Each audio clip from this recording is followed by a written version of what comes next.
Halo semuanya, perkenalkan nama saya Rizky Winanda dan pada kesempatan kali ini saya akan sedikit menjelaskan tentang prosesor VGA atau Video Graphic Array dan juga storage teknologi atau teknologi penyimpanan. Langsung saja, yang pertama ada prosesor. Prosesor adalah sebuah perangkat keras atau hardware yang ada pada komputer yang berfungsi sebagai pengontrol atau mengontrol keseluruhan jalannya sebuah sistem komputer dan digunakan sebagai pusat atau otak dengan fungsi melakukan perhitungan dan menjalankan tugas. Selanjutnya ada perbandingan antara prosesor Intel i9 Gen ke-10 dengan Ryzen 9 3900 XT. Pada Intel i9 ini memiliki harga yang cenderung lebih tinggi dibandingkan dengan saingannya, yaitu Ryzen 9.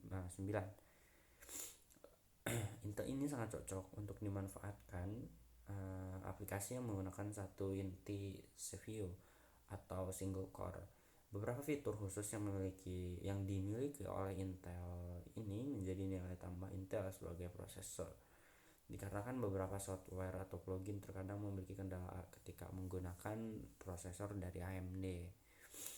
Nah, jadi biasanya beberapa software seperti beberapa software di pemrograman atau MATLAB dan sebagainya memiliki masalah ketika kita menggunakan Ryzen. Selanjutnya ada Ryzen 9 3900 XT memiliki kelebihan pada harga yang lebih terjangkau dan efisiensi yang tidak mudah panas dibandingkan dengan Intel. Nah, sebelumnya pada Intel i9 ini atau beberapa series Intel cenderung cepat panas atau overheat. Mungkin dikarenakan dari arsitektur prosesor tersebut yang berbeda. Prosesor Ryzen ini sangat cocok digunakan untuk para gamers dan content creator. Dan juga Ryzen ini memiliki keunggulan dalam penggunaan kinerja multicore. Namun beberapa software pemrograman seperti MATLAB dan sebagainya memiliki masalah dengan arsitektur AMD ini. Seperti sebelumnya yang belum dijelaskan sebelumnya, pada Intel memiliki keunggulan beberapa pada software karena Intel ini cenderung melakukan melakukan kerjasama dengan beberapa software atau aplikasi sehingga mungkin kinerja dari Intel ini akan lebih baik di beberapa software yang bekerja sama dengan Intel tersebut.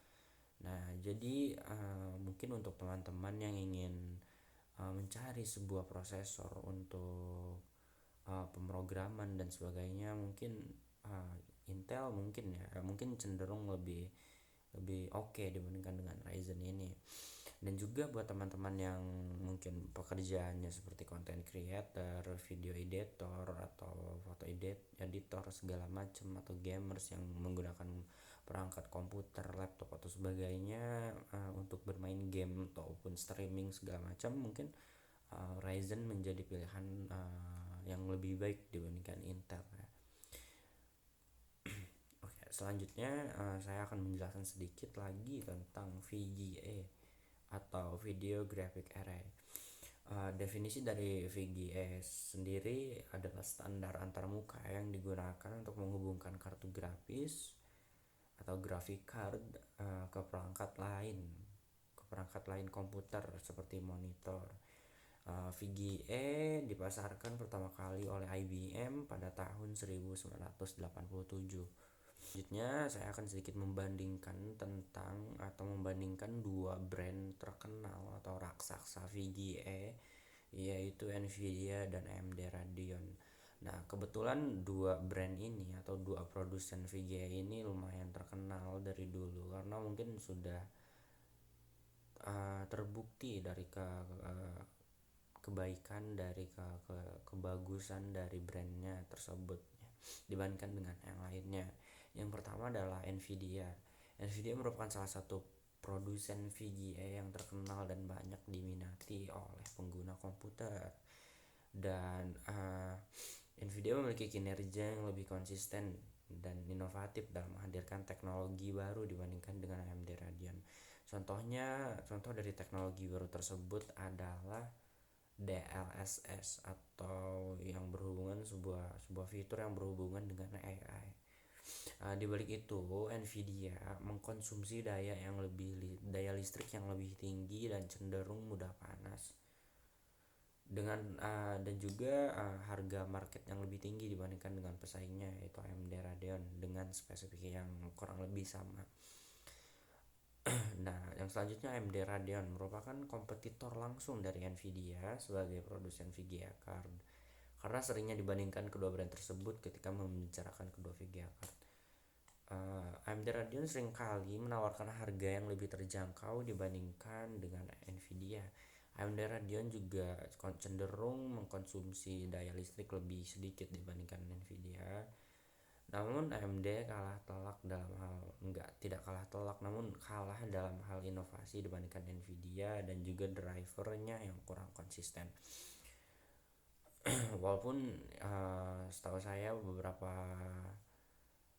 tahun lalu mungkin AMD Radeon melakukan perubahan besar-besaran dengan drivernya, namun dalam beberapa fitur masih terasa kurang ya.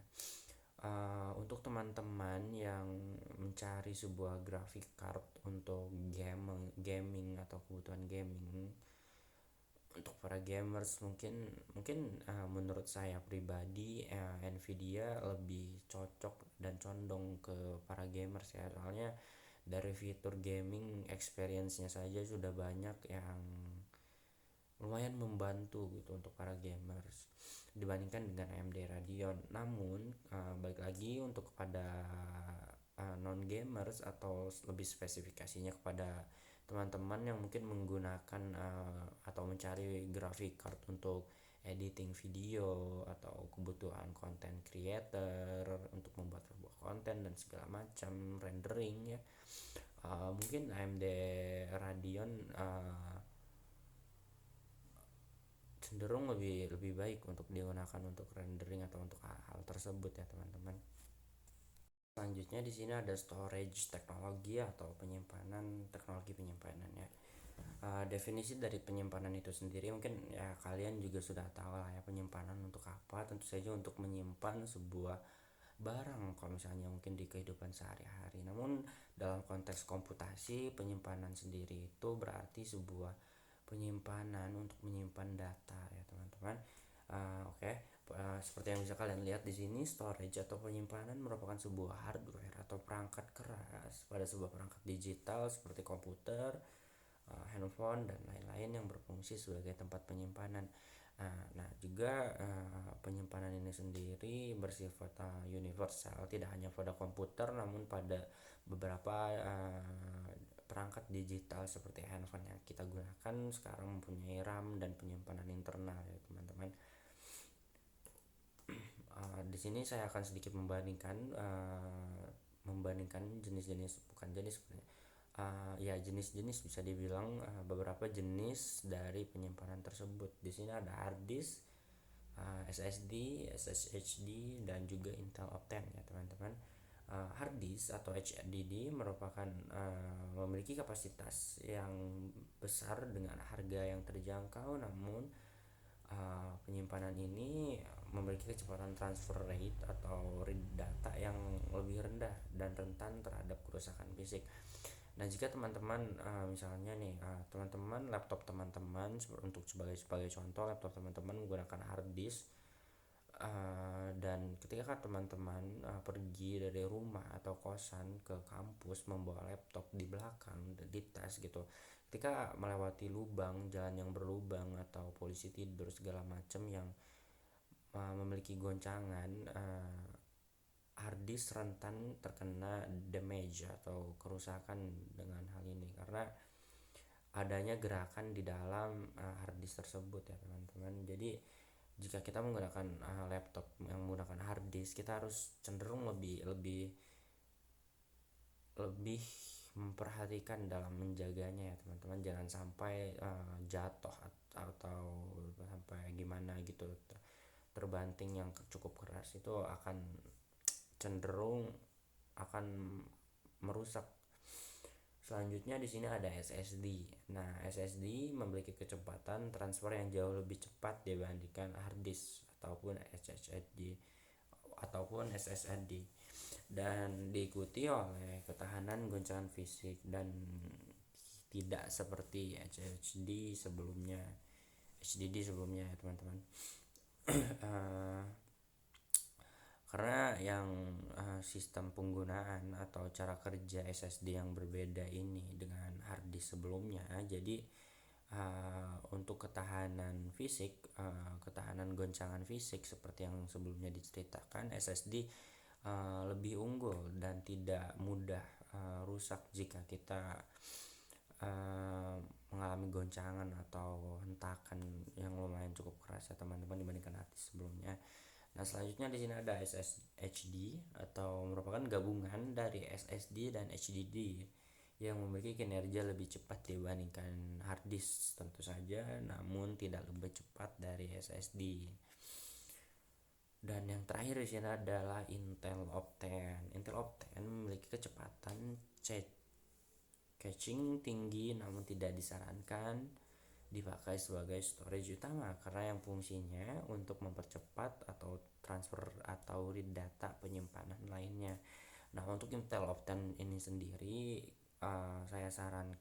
disarankan untuk tidak menggunakannya sebagai main storage atau penyimpanan utama, dikarenakan yang fungsi dari Intel Optane ini yaitu fungsi utamanya yaitu untuk mempercepat kinerja atau transfer rate atau kecepatan membaca dari penyimpanan atau storage lainnya, begitu teman-teman. Jadi mungkin ya itu saja yang bisa saya jelaskan. Sebelumnya mohon maaf bila banyak yang salah atau banyak yang keliru.